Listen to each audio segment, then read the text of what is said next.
Hello, my name is Lisa. I am the Senior Learning Manager here at the Jewish Museum, London.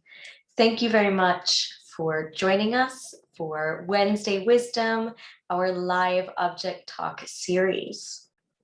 So today, the object I have selected is one of over 40,000 objects in our designated collection, which shows the diversity of Jewish life and history. Our programs exist to preserve the unique and diverse voices of the Jewish communities and explore connections across faiths and cultures. So the theme for the month of June has been identity.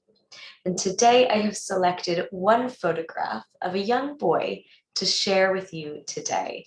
So I'm going to share my screen now.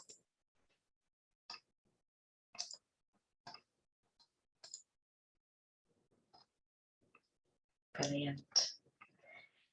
So we are looking at a black and white photograph of a 13-year-old boy named Leon Aelion. The photograph was taken in around 1920 in Istanbul to mark the occasion of Leon's bar mitzvah, the Jewish coming of age ceremony. So there's bar mitzvah for boys and bat mitzvah for girls, and they each mean son or daughter of the commandments. And this is a time of change for young Jewish people. It's a time when they move from being a child, from their childhood, to being a young adult. So adding an additional layer to their identity and starting to be more self-aware and responsible for their own actions. So Leon Aelion was born in Salonika in Greece in 1907. His father's name was Shutiri Uda Aelion, and his mother was Ustraya Matalan. Leon's grandparents and family were all born in Salonika since the family had arrived in 1492. And Leon grew up and had one younger sister as well. Now, there had been a large Jewish community in Salonika since 1492 when Leon's family arrived. This was the year when the Jewish community had been expelled from Spain. So the majority of the Jewish people in Salonika were of Sephardi background, meaning that they originally came from Spain. Leon grew up in a majority Jewish neighborhood and remembers that most of the children at his school were also Jewish. Now, during this time, Greece was part of the Ottoman Empire. And the Ottoman Empire at this time was largely welcoming of the Jewish immigrants from Spain. Leon recalls that the majority of Salonika at the time, he remembers that a lot of the community was Jewish and that there were about 40 or 50 synagogues in the area. Most of the Jewish people spoke multiple languages, often speaking Spanish at home, French in school, as many of the Jewish community members attended French schools in Salonika, and also spoke some Greek or Turkish as well. Now, Leon recalls that even the Greek population of Salonika had to learn some Spanish to get by, as there were so many people, so many Jewish people speaking it. Some Jewish people also spoke a language called Ladino. This is a dialect which is a fusion of sort of Hebrew and Spanish and was spoken by many Sephardi communities. Now, Leon has many memories of celebrating various Jewish festivals in Salonika. After synagogue services, he remembers that there would be a kiddush, where blessings were said over some wine and food. He also remembers that there would always be some sort of fish served during the Kiddush, since Salonika was on the seaside. And that there would often be different forms of metze as well, so small dishes at the Kiddush. And for example, for festivals such as Passover, the family would have a Seder plate with all of the symbolic foods, but they would also always eat a type of brown eggs cooked very slowly called huevos haminados as part of the traditional Seder meal. Leon's grandfather was an observant Orthodox Jewish man, but his father appeared to be less observant. Leon remembers that the family kept Shabbat every week, the Jewish day of rest, but that his father would not attend services at synagogue. Instead, on a Saturday, the family often went to relax at the seaside, and Sunday was a regular, ordinary working day.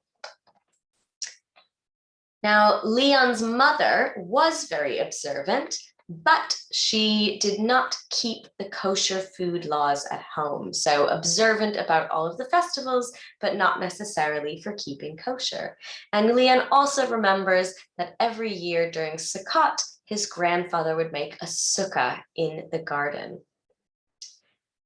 Now, in 1912 to 1913, the Greeks took control again of Salonika from the Ottoman Empire.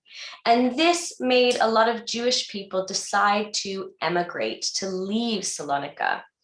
Many of the Jews of Salonika moved to the United States, to Brazil, to the UK, and to France. Now, the town of Salonika was pretty much burnt out during World War I in 1917. So about 3/4 of the town was burned. It was mostly built of wood. And unfortunately, all of the synagogues were burnt as well, except for 2. And the remaining 2 synagogues were later destroyed during the Second World War. Now, Leon and his family left Salonika in 1918, so just after the First World War. They moved to Istanbul in Turkey. They journeyed by train, and they first stayed in a hotel and eventually were able to move into a home. And it was here in Istanbul in 1920 that Leon celebrated his bar mitzvah, and the occasion on which the photograph that we are looking at today was taken. Leon's bar mitzvah was not a large celebration, and he actually recorded for the museum's collection an oral history tape.